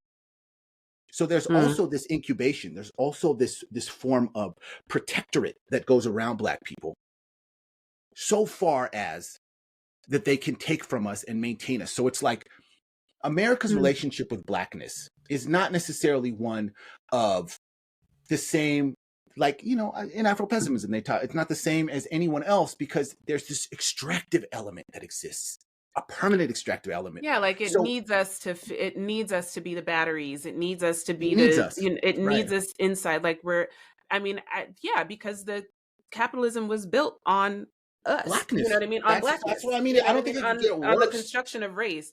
I fear that it could though, because of, How? and I Tell me think, how. well, I think that maybe this is why this comment makes me so disgusted, is because it, like, if you tell a lie long enough, it starts to become a belief. You know what I Mm-hmm. mean? A lie can become true. Mm-hmm. Um, and all that has to do with just like the level of conviction to the person who's sharing the narrative in the story, right? I think that if I'm witnessing this and I see the example, I don't know, there's something about, if I see the example of like the continual dehumanization, violence against Black bodies, the, you know, the devaluation of Black life that has taken place historically, and I'm looking forward to, like, well, what would it look like in the future? Like when does liberation start to really hit on a way that we see and feel like this culture shift, in a way that we get to a place where, you know, Black people can walk down the street unfettered and unbothered and things like that. I feel like the mass slaughter and further dehumanization in a contemporary way toward Black people is coming. I feel like this is all kind of a litmus test of getting there. Like the mind, the images of the, like the prison industrial complex, state violence from police. We had the crack epidemic. Like there's always something to survive in the gauntlet. There's like, it's like the Hunger Games, but being Black, where it's Mm-hmm. like, how do you continue to survive this? And I think it's an issue of like capacity, organization, finding community, how to stay connected to people, learning how to live and exist outside of capitalism, which is not a skip. I mean, there's been some generational interruption in our ability to do that, like homesteading, the conversation about land back being one that really doesn't account for where Black Americans go and where do we have land. I think that, um, you know, there's, I would not be surprised if there were not a larger ploy to drop bombs on Black communities. Look at Cop City in Atlanta. Like, I think it's happening already. Wow, I mean that's I a mean, terrifying proposition. we had the movement in Philly. They have done it. Black Wall Street, they have dropped bombs and torched Black communities and Well, massacred Black people what I at hear you large saying is throughout that history. it's a return to perhaps more overt Black subjugation, as opposed to this Yeah. sort of fictional Black freedom. It's like Yeah. an overt return to de-ratify the Emancipation Proclamation, something like that. Yeah. I mean, well, you already Reinstate have Jim Crow. the Voting Rights Act has been gutted. What was it? The Yeah, affirmative the action. affirmative action, voting rights, reproductive justice, and a women's right to choose. Like, you got white boys out here cracking jokes talking about, you know, what are Black women going to do with all their babies without Roe v. Wade? Well, I'll buy them. Like this, these are the things that are already happening. So when Yeah. you have a Juliana Margulies, when Uh, Alicia Florrick get on the podcast with her white boy, and as soon as somebody mentioned the Holocaust, first thing out of her mouth is, "You don't exist, Black well, women, lesbians, you don't exist." And I'm offended as a white woman who pretended to be a lesbian that you would be so inclined as to disinvite Zionists from. You should want the Zionists to be there. When I watched a video clip of this dude, some band was playing at a show, a rally in Israel, and he was doing his like, crowd hyping thing, and they had translated the oh Lord. Yeah, Um you got to be kidding me right now. I don't it was an You accident. got to Something be happened. kidding me. It's whatever. But I just hope everybody's okay. Um when they had a I guess hype man or whatever. I couldn't tell if he was rapping or singing or just yelling a message into the microphone, but they translated it. And he was referring to Palestinians and called Palestinians the children of the black mother whore. Um you're What? Yeah. Yeah. Like, why how did we catch a stray? We ain't even got to be in the room. You know Oh what I yeah, mean? that's old For news. That's that to old be hat. it, like, anti-blackness is baked in. You can't tell me that it's not. Because you don't get to live in the world in this melanated skin and not know what it looks like. It requires a certain um this is part of the survival. It's this safety and I think security this is to is. learn how to engage in a way that you come out of it without having, without being, and the fact that you want us to, I don't know, you want us to believe that Hamas and Palestinians are beheading babies and would therefore behead non-binary black people, and use our heads as footballs. And you're doing that in an effort to what? Like, what is the intention behind that? You want to encourage me to support you when this is like, I'm suspicious of the person who wants to make that claim and use that as a way to garner my support for their mission to continue to murder someone who looks more like me than I look like the person who's trying to garner my support. You know what I mean? Like, especially when you're leveraging and using some falsehoods, false equivalencies about my history and the lives and existence of my ancestors and how I got here as part of your argument. It makes me more suspicious and more clear that, oh no, are you are the devil in this here situation. Like, you are the person that I cannot trust. Like, I'm just using my critical thinking skills here, and it ain't adding up, Juliana. I ain't got it for you. I feel like you I did your big think. one and it flopped. I don't know, girl. You're gonna have to go sit down someplace with your anti-blackness and your and you being mad that you had to pretend to eat box on the morning show for that check that you needed, that you definitely got. Like, you sit here in your privilege and your whiteness, and like, shame on you for, I feel like they should have some shame around the way that they dishonor the legacy and lives of their own ancestors who were lost in the Holocaust. I think that the way that that Zionists throw around the Holocaust to make these empty claims about anti Semitism is like mad disrespectful to their ancestry and the legitimate history of what it was. And to assume that Black people don't know about the Holocaust, that we need to be educated about it, is really egregious. Because what? We've been Well, watching white people mass murder other people who are different than them since time.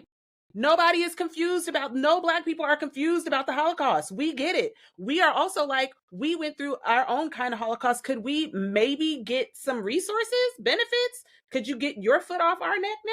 Like, we have never not, I just, I'm sorry. I'm not making good points right now, but I'm exhausted by racism. can I Yeah, insert myself here? please, So please, with go ahead. decolonization, I think one of the things about decolonization is that when you colonize a people, you no longer consider their concerns about anything ever. So, for instance, we can talk about a Holocaust, which is 6 million slaughtered Jews, but we can't talk about the Congo, which is 12 million slaughtered Africans.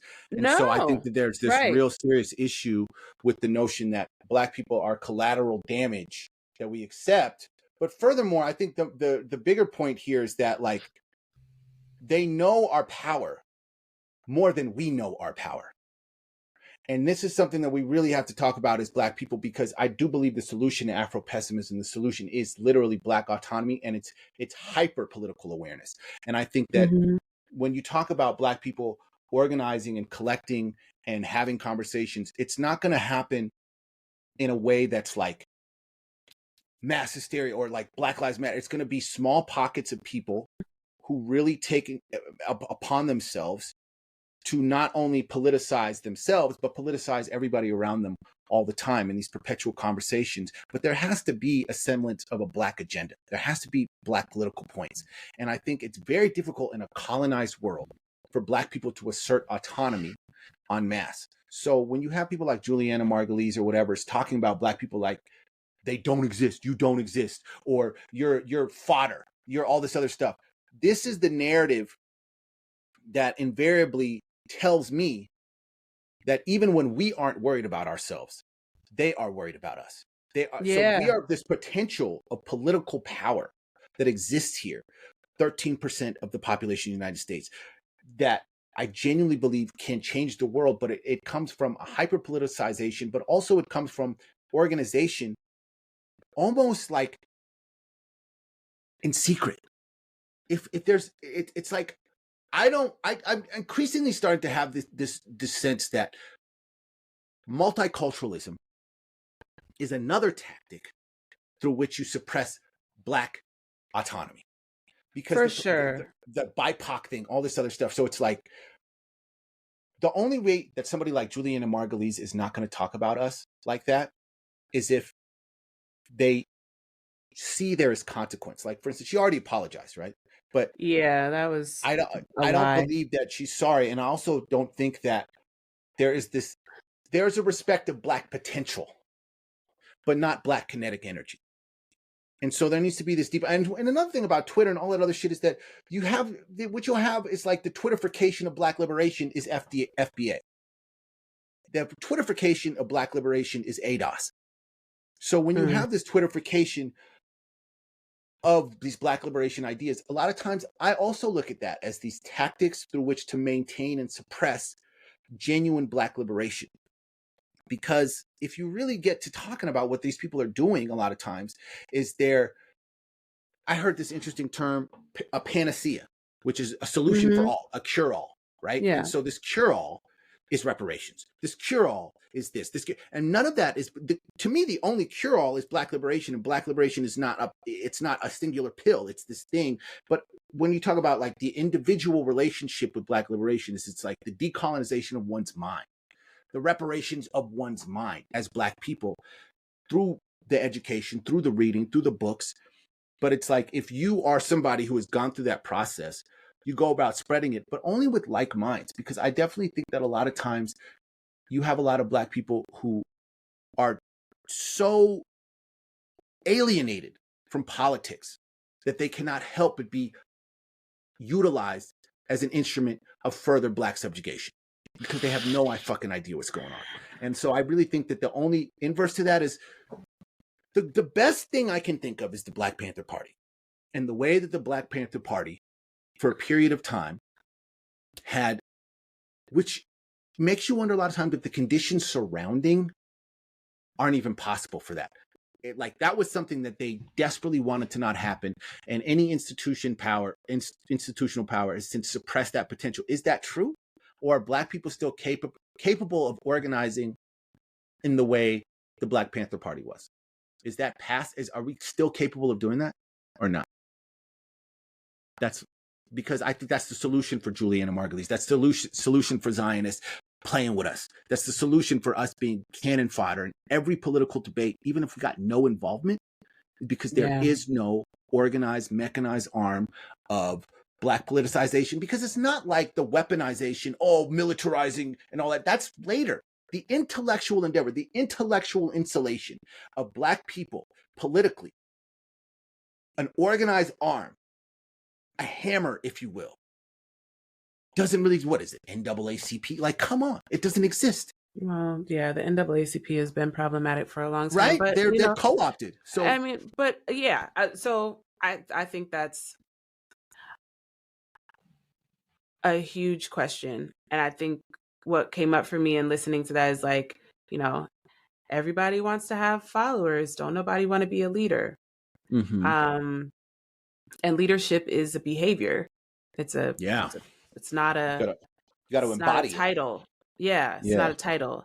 And so I believe that the first way that we embody it, when you embody leadership, is to be self-led and Yes. to really be able to disaggregate the information and get to a place where you are like aware to an extent, not of like the rugged individualism of like, you know, No. the modern capitalist thing, but like to really be aware of self um as a as a link in a chain, as Yes. as a bead in this necklace, right? As a singular one. To be the But if best being you are you missing, can.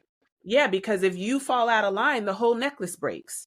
Right. You know what I mean? Right. So that self leadership is where I feel we have to come back to, because like the Black Panther Party, you I was watched this thing on YouTube where the sister was breaking down reports of um abuse and and discrimination or misogynoir patriarchal abuse inside Black social justice movements throughout history.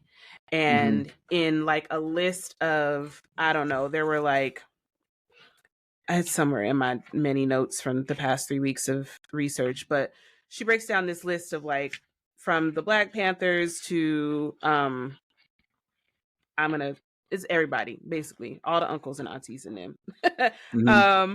were, where women have said like they were victims of sexual abuse, gender abuse, discrimination, you know, flat out domestic violence, and all these things that were happening inside these movements and organizations, right? Well, I hold on. I'd heard Black Panther Party was actually much better about misogynoir. Is that not true? Much better about misogynoir. I'm Like not they were one of the sure. first when they were like my understanding is they were like the first with like Black women leadership and like Black, you know what I mean? So many So there's forms never of not been parody. a time that Black women were in leadership roles or were basically the glue that held together every single movement that has ever happened. From Black Lives Matter to But, Civil Rights Movement, the Black but you Panther see what Party. I mean in terms I of men ostracizing women, like in terms of so many different times there was a misogyny involved in civil rights movements that I thought did I was understood was less prevalent, if not, and this may not be true, eradicated in the Black Panther Party. I don't know that there was ever a time that it was eradicated. Um, Yeah, definitely not. But nearly so less prevalent. I don't know. Superior than I don't these know. other civil I rights think movements. that the Black Panthers had language for the protocol by which to treat Black women, to treat Mm-hmm. women and children inside the party, but I don't feel comfortable speaking any more than that. This example was actual case studies, people who have had statements, made claims, written books, talked about their personal experiences with misogynoir and violence, both sexual and physical, inside Black movement spaces. Mm-hmm. That is real. That exists. Mm-hmm. Mm-hmm. So when I think about how we get free and to go back to like self leadership, the healing that must take place on an individual soul level as it relates to your role as a bead in the necklace, as a link in the chain for the movement, for the collective liberation of Black people, is the work that most people are unwilling to do, simply unwilling to do it Mm-hmm. because of the level of transformation that it requires and the commitment and dedication to accountability, to be self led in your work, to be motivated by love, to accept yourself in all of the parts of you that you have been, to embrace a new becoming and new possibilities, and a sense of hope for yourself as it relates to your work, like for you to be the best and shiniest bead you can be. I see people being generally unwilling to do that level of work. And until that happens, I think our progress will be somewhat mitigated, interrupted, maybe regulated by our capacity. Like you can only heal to the extent that you have healed. So Mm-hmm. there will be a limit that you will butt up against in your own comfort in what kind of progress we are making in the movement. So, like, if we say we need Black spaces, but you have internalized anti-Blackness and self-loathing issues, and so you have your internalized misogyny or colorism is showing up, you are not, that is being triggered in group spaces at the group meeting. Now you got beef with the light-skinned dude who is eager to do the work. Now you're projecting your insecurities and internalized homophobia against the queer relative. Now nobody wants to fuck with DeRay McKesson no more because we're mad because he has on a blue vest all the time, and we are bought into our capitalism that we got to be dripped down everywhere we go. Like, that's the shit. People being their feelings. Mickey Kendall said at the Black Feminist Futures Conference, they asked her what is in the way of Black liberation and the future for Black feminism, and she said feelings. People's inability to access their emotional intelligence, to really tap into how your emotions, your feelings are in the way of you actually achieving the goal that you wish to see. So I feel like us having critical mass for movement has to take place we have to realize that means that we're going to have to change everything. We don't get to pick and choose what we keep. It's like a total transformation of systems that once maybe they did work up into a point, but if it ain't working no more, it gotta go. And you really need to be able to get yourself well enough. Like Tony K. Bambara, like, are you sure, sweetheart, that you want to be well? Because wholeness is no trifling matter. It's a whole lot of work to be well. It is work to be well. And the community, you can't sit back and fire shots at what's wrong with the Black community if you're not willing to do the work for yourself to figure out what is wrong with you, because you are a part of the Black community. So what is sick in the community may also be sick in you.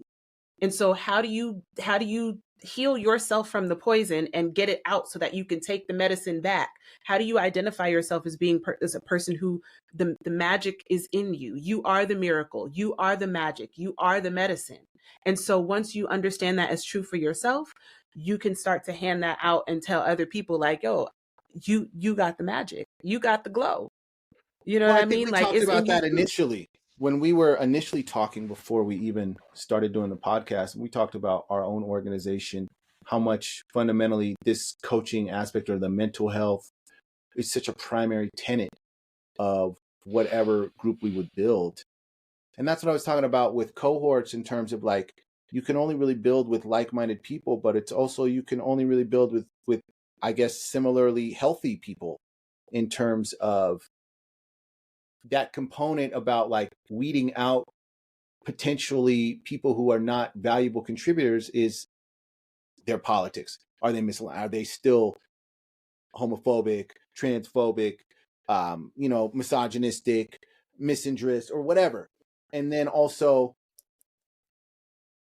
like, have you taken care of yourself? What traumas lurk beneath? Have you addressed your trauma? Like, that is actually quite valid in a political organization, is to know that's rooted in secularism. It's a necessity for people to be engaged in mental health work on themselves to be any meaningful contributor to a political movement. Because I think that's one of the I things agree. we were I saying agree. initially, Yeah. is that if you're not I'm willing not to gonna do fight that, you. I'm not yeah, gonna fight you for your healing. I'm not gonna fight you for your healing. I'm not gonna admonish you or shame you into your growth. I think that transformation happens at the speed of trust. A lot of folks live in such a way that it is not possible or feasible for them to even identify themselves as being trustworthy. Um, Grace Lee Boggs said, if you trust the people, then the people are trustworthy. And so you have folks who have never been trusted and who are constantly being bombarded with all of this negative, you know, projection that they are inherently unworthy, inherently invaluable, invisible. They do not exist. They do not matter. They're never going to get out from the mud. They ain't never going to be shit because your daddy wasn't shit. Like, all of these messages that are, that's just not true. You know what I mean? Inherently, is that the truth? And if it is, how is this truth making you feel? And what would it mean for you to establish a new belief, to have a new truth, to write a new story about yourself? Like, that's the work of emancipation. Liberation is in that. You have to reclaim the sovereignty of your body. You have to rewrite the narrative that you have begin to believe, and then even to retell about yourself. Like, that's the work. I think a lot of times liberation groups are small, like-minded groups of people who are willing to do that. I don't think I they're a agree. lot of times in mass movements, because I think mass movements happen after that small cohort of people get to organizing and doing some actions and doing some stuff, and this stuff starts to snowball, and it just becomes yes or no questions for the rest of the people. But I think that's sort of one of the things that in the future, if there is going to be this coalesced Black movement, that has to be a primary function. It's like, first off, we got to agree on intersectionality. Second off, we got to agree on mental health. And I think, more than that, we got to agree on the fact that, like, you doing the work on yourself when no one is around, to make sure you're not bringing this bullshit to these meetings and these groups. Because I think when you have what we talk about, like, a lot of times is unhealed people trying to heal the world. And like you said, it's perpetual, but first that work must be done in terms of, like, I don't necessarily want to build with somebody who don't go to therapy. I don't. You know what I mean? I really don't. I mean, I get that. And also, like, I feel like even there's judgment in that. Like, there's judgment in that feels like it's not self energy, because I understand that therapy is built on an anti-black, problematic, white model of psychology that, Like Freud and shit. You talking isn't it? about Yeah, Freud? like, it's an inherently anti-black. You know what I mean? Like, I'm curious about how people reach certain levels of emotional intelligence, whether or not that be through therapy, through spirituality, through self-study, through reflection, through meditation, maybe one or all of those things. I don't I don't want to be in a relationship with someone who has not had some form of work or system to which they maintain their mental, spiritual, and physical hygiene. I think that that's what Yeah. I'll say. I can't really Yeah. say that you don't get to be a part. Like, I don't really, the absolutism of it, of like, yes or no, is it But this or here's is it my thing that? about that That feels statement. like a It's lot of like, work. It's a lot of but like work. the psychotherapy thing and all this other stuff is, it's like, are you talking to somebody about your problems? Like, to me, that's the entirety of therapy. And truthfully, it's like, I don't expect my therapist to heal me. I expect myself the safe place where I go talk about the stuff that's going on in me that Hmm. I got to deal with. And if somebody's not doing that, I really doubt their ability to be a meaningful contributor.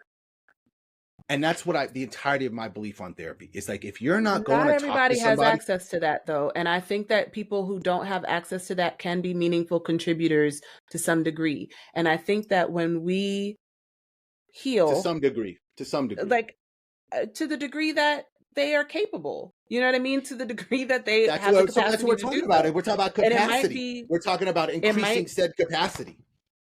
right. And what I'm saying is that, like, when you increase your individual vibration, everything gets brighter.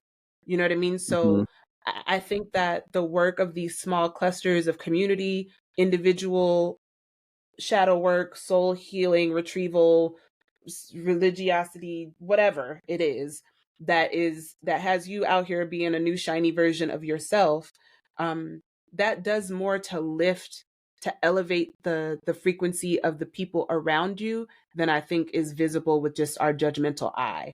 I think on a spiritual and energetic level, when you heal you, indigenous people say it heals 7 generations before and behind you.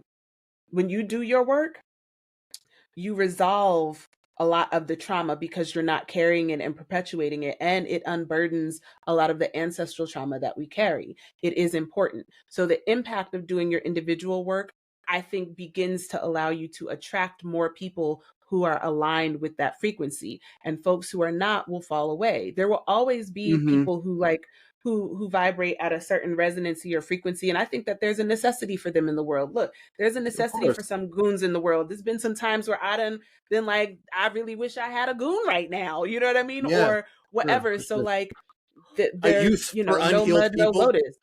A use for I unhealed mean, people. Is that what you were saying? Utilitarian value. and not even utilitarian value. I think inherent value just based off your humanity. Inherent value. Like there Yeah. is value Inherent in your value. there is an Yeah. inherent value in your existence no matter who you are. What I you agree. choose to I do agree. with that, how you choose to show up in the world and what you choose to do with it is your business and not mine. And I think where we get so dead set that we're going to anticipate the way that our ego drives us to really function off like the way that we're being perceived, um, and we start to contort and condition ourselves to these kinds of like identities or appearances that will that are like anticipating a certain kind of perception that aligns with our idea of who we think we are, what our identity is saying. That's a lot of psychic energy that's being sent out into the stratosphere where you're trying to anticipate the opinions and thoughts of an innumerable amount of other people who are also living their own individual experiences in this world. That's ego. This very like egoic existence. As a lot Well, of I'll work. adjust then. I'll adjust.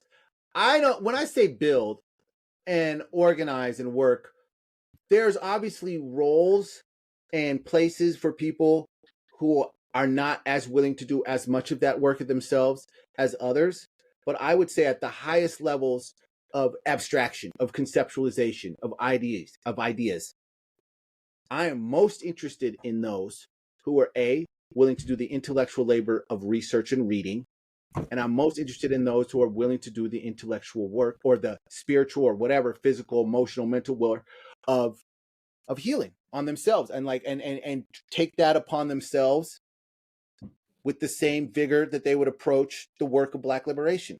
I think that's part of decolonization in a lot of ways, is like taking out a lot of the mental presuppositions and forming your own through the labor of intellectual exploration and through the labor of emotional, mental maintenance. Not even healing, maintenance. I think a lot of times it's like you could be good one week and not be good the next week. And how does that look? When I say therapy, It's I fine. mean I like think when that my that's therapy, I pay a small amount, but I feel like we are living in a world that is increasingly making that more available.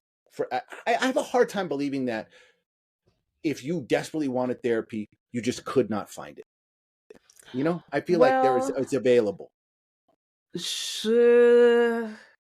I think that I there mean, are a I'm lot just of talking out loud. other I think that there are a lot of social determinants that prohibit people from accessing therapy in the ways that we I also support and advocate for mental health. I think that it's Of important. course you do, yeah. I I love my therapist down. I keep a therapist. I prefer to work with Black women in therapy. That Same. has been better for me.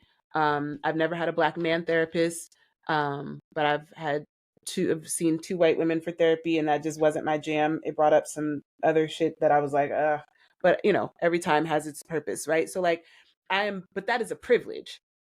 I was always able to access therapy through health benefits and insurance, um, and was always employed to such a degree that I was able to handle copays. I'm well resourced in my ability to find therapists who demographically fit my need and desire. My level of education had to do with my knowing and curiosity about even exploring therapy as an option for me. Socially, where I was and the people I was being socialized with were also people who could advocate for their relationships with therapy for me. So I didn't just like wake up one day and be like, you know what, I'm gonna go get a therapist tomorrow. People, that's not how it works for people.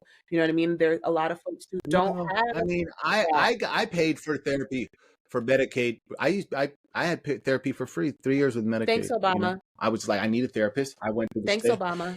Yeah, I mean, but that was I mean, I guess I suppose so. I think that I chose to be on Medicaid. I mean, I wasn't for, but like I would say that I was like, I need a therapist. How do I get a therapist?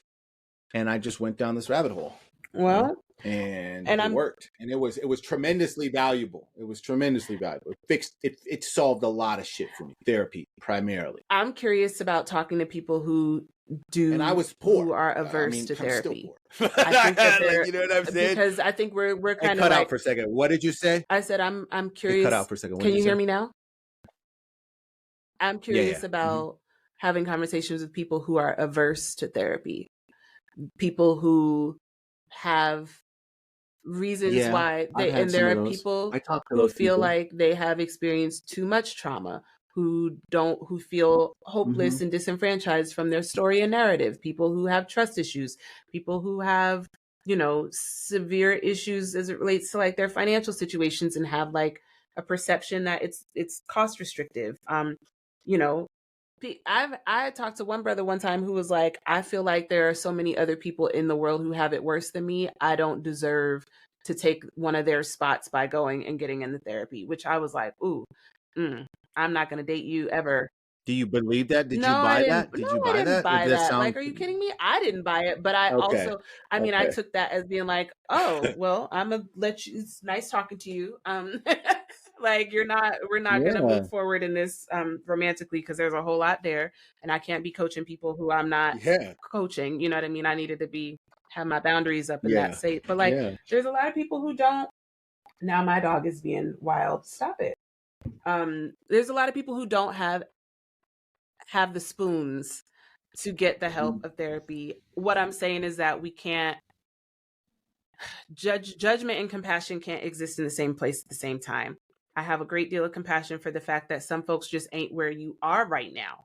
And I think we do better by honoring where we are in our own journey and really being patient with the fruits that are ready for harvest in that before we move on to looking to expand. And again, I feel like leadership as a behavior, as opposed to a title, as opposed to influencing folks toward a particular outcome. I think influencers don't have a relationship to accountability that is necessary in leadership. Right. And the accountability is like, who are you Right. accountable to? Are you accountable to your followers, or are you accountable to the brands that pay you?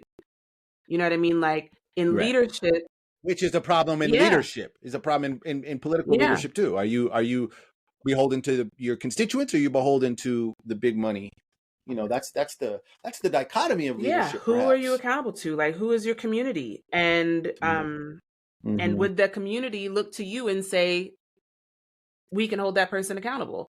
Which is, I think, where a lot of times politicians get jigged up in the game, is because they don't listen to their constituents and allow constituents to make them accountable. And I think as constituents, we have forgotten that it's our right to make demands of our leadership.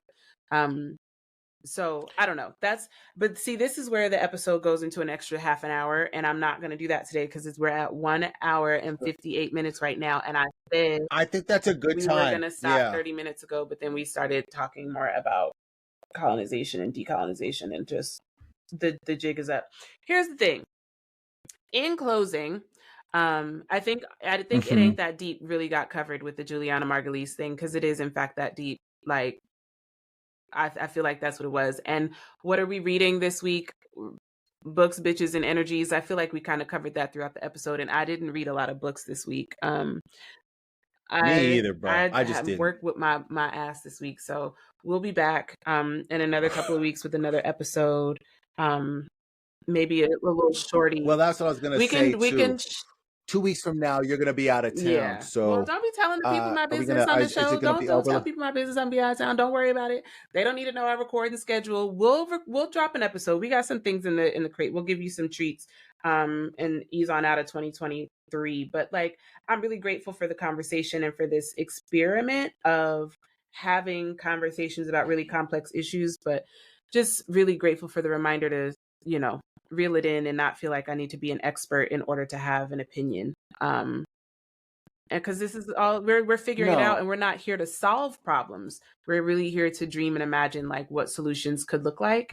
And I feel like today was good to kind of take a break from the heavy on the pontificating and more on the observation of how we are and what is happening. So that's what I got. Yeah. So yeah, maybe we'll be back in a couple weeks. Maybe it'll be a little bit longer. I'm not sure. Ah, well, keep We'll see. checking back. I already mentioned I don't necessarily want you in my inbox unless you want to say kind kind things or I don't. I'm This is not. I don't want to be fodder for the zitters, but we'll see how it goes. Let's go ahead and get out of here For this sure. week, and All right. we'll see y'all All soon. right. Take care of my Yeah, enjoy Saturday. the rest of your day. All right.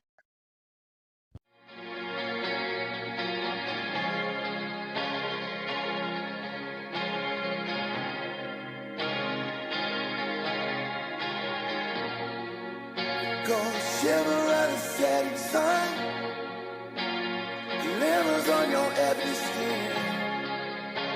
To be here with you now, it's timeless for a while. Don't worry about a thing.